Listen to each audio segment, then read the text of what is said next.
Estamos de volta. Seu Jornal da Cidade está com uma pergunta. Você tem imóvel financiado? Para quem financiou o imóvel no ano 2015 e 2016, este é o melhor momento para renegociar dívida ou levar para um outro banco que forneça taxa de juros menores. Pois é, são os benefícios da portabilidade de crédito.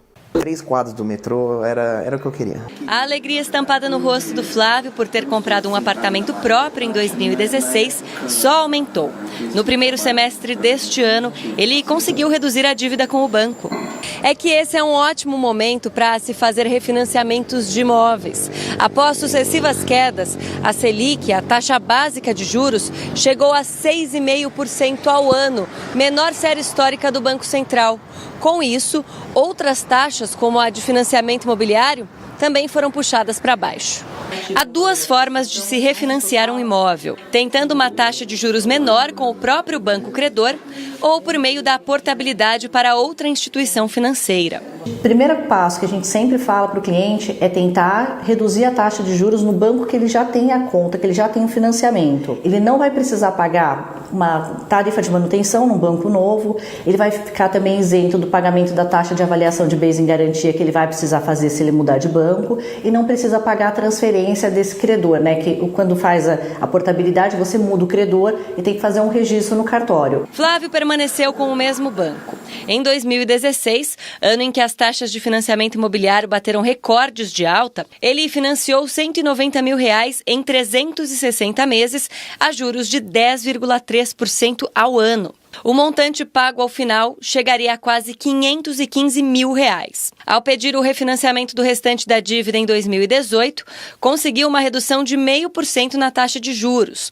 Ele decidiu manter o valor das mensalidades para reduzir o prazo e a diferença no valor final do financiamento, descontados os valores já pagos, ficou em quase R$180 mil. Esse 0,5% me gerou uma economia bem significativa. É importante também o cliente analisar não só a questão da taxa de juros, porque essa não é a única coisa que compõe o financiamento. Além da taxa, tem seguros embutido aí no valor da prestação. E esse custo de seguro, ele varia muito de banco para banco. Então, dependendo do perfil do cliente, idade e tudo mais, o banco vai ser melhor para um, não vai ser melhor para outro. Então, não analisar somente a taxa de juros, ver o custo total da operação. Dados de uma pesquisa da Fundação João Pinheiro mostram que daqui 20 anos, Minas terá mais idosos que jovens. Um desafio para a Previdência e também para as cidades. Um passeio tranquilo pela pracinha no meio da tarde. Vantagens da vida de aposentado. Esmeralda é aposentada, mas ela só pode dar essa voltinha na hora do almoço. Isso porque ela continua trabalhando. Porque eu preciso, né? Eu tenho necessidade, né? Porque a família é grande, né? E o dinheiro da aposentadoria não dá, que é pouco, né? Então eu tenho que ajudar. Esmeralda não sabe quando vai parar de trabalhar e essa é a realidade de muitos aposentados. Reflexo de mudanças no perfil da sociedade. Mudanças essas que, de acordo com o estudo, serão cada vez mais impactantes. Rafael e Vanelli são outro exemplo. Eles não querem ter filhos. Como a gente gosta muito de viajar, né? A gente tem determinados gostos que são de casal. Então, isso assim, foram valores que a gente cultivou e a gente sabia que tinha esses valores juntos. Então, não tem porquê. Ah, tá, filho, cabe? Será que cabe? E tal, eu falei assim, olha, pra mim não cabe. Se fosse para ter um filho, hoje eu faço isso com o meu afilhado, é para validar ele, é para ele ser um homem honrado, e eu não preciso ser pai dele para isso. De um lado, famílias com menos filhos. De outro, uma velhice mais longa e mais saudável. Essa já é a realidade do país e aqui de Minas Gerais faz algum tempo. O que a pesquisa da Fundação João Pinheiro revela é que no ano de 2040, a pirâmide social deve finalmente se inverter. Serão mais idosos do que jovens em Minas Gerais. Bom, e para encarar essa nova realidade, é preciso começar a pensar nela desde já. Nós temos um déficit muito alto.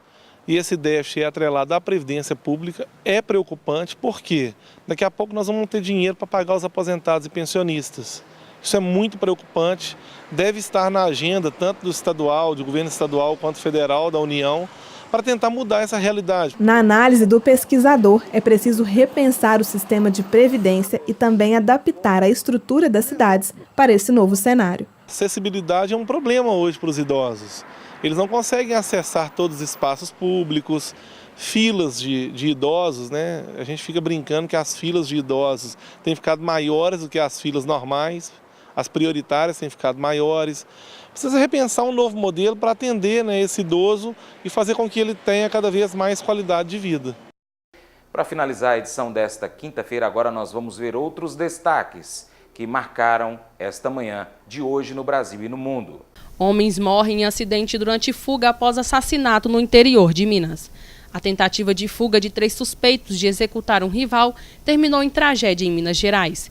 O trio atirou contra a vítima em um bairro de Itabira, na região central do estado.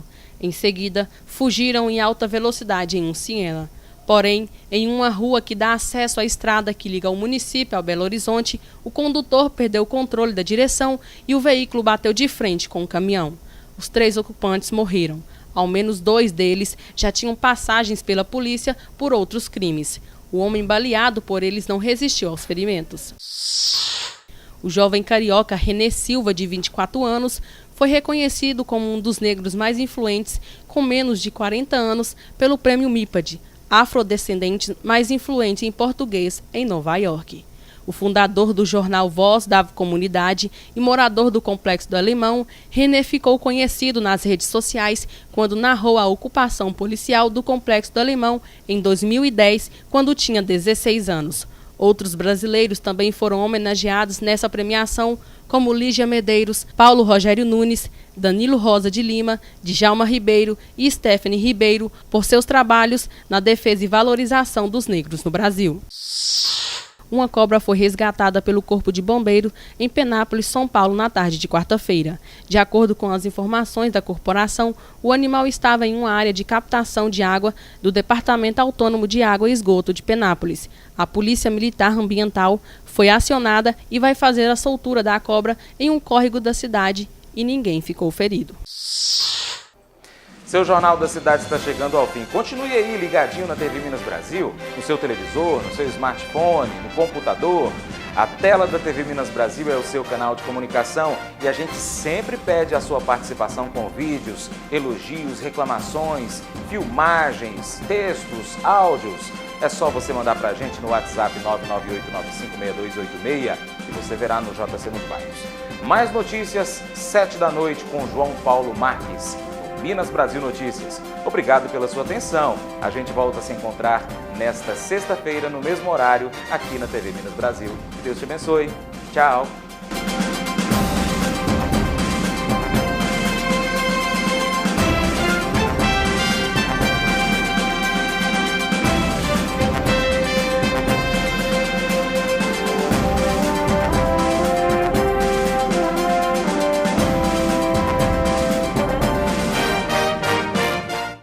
Teus becos que foram picadas, tuas ruas que foram bandeiras, formam hoje a altaneira cidade, grande urbe das plagas mineiras. A Fundação Casa de Cultura está completando 25 anos. História e cultura contadas nos acervos do Museu Municipal, no Arquivo Público, Biblioteca e na Casa de Cultura. O Museu Municipal guarda peças e símbolos que contam a vida da bicentenária Paracatu. Visitar e conhecer o Museu Histórico Municipal é indispensável para quem quer entender a nossa história. No Arquivo Público, toda a memória de Paracatu e sua gente está resguardada com registros e documentos autênticos. O Arquivo Público de Paracatu é o guardião da memória do nosso povo, ao preservar documentos que contam a nossa história e que retratam a nossa cultura. A nossa Biblioteca Municipal é a mais completa da região, com mais de 41 mil volumes disponíveis aos visitantes. Conheça a Biblioteca Pública de Paracatu, uma grande fonte de conhecimento e orgulho para todos nós. A Casa de Cultura abriga nossa arte e manifestações culturais há 30 anos. Visitar a Casa de Cultura é uma maravilhosa viagem que reforça a identidade de nossa gente por meio de nossa arte. Prefeitura de Paracatu. Mais trabalho, novas realizações. Cantina da Benta oferece para você o melhor da comida caseira com o melhor preço. Aliamos sabor e qualidade em um cardápio balanceado para suas refeições. O lugar certo para você e sua família. Trabalhamos com self-service no quilo ou à vontade. Venha experimentar. Servimos marmitex para empresas. Cantina da Benta, 3671-3714. Rua Boa Vista, 1262, Bela Vista, ao lado da rodoviária. Ajude a fazer o trânsito que Paracatu merece ter. Pedestre, olhe sempre com atenção para ambos os lados, para não correr o risco de ser atropelado. Procure atravessar na faixa de pedestre. No trânsito, não corra, não mate, não morra. TV Minas Brasil, por um trânsito seguro.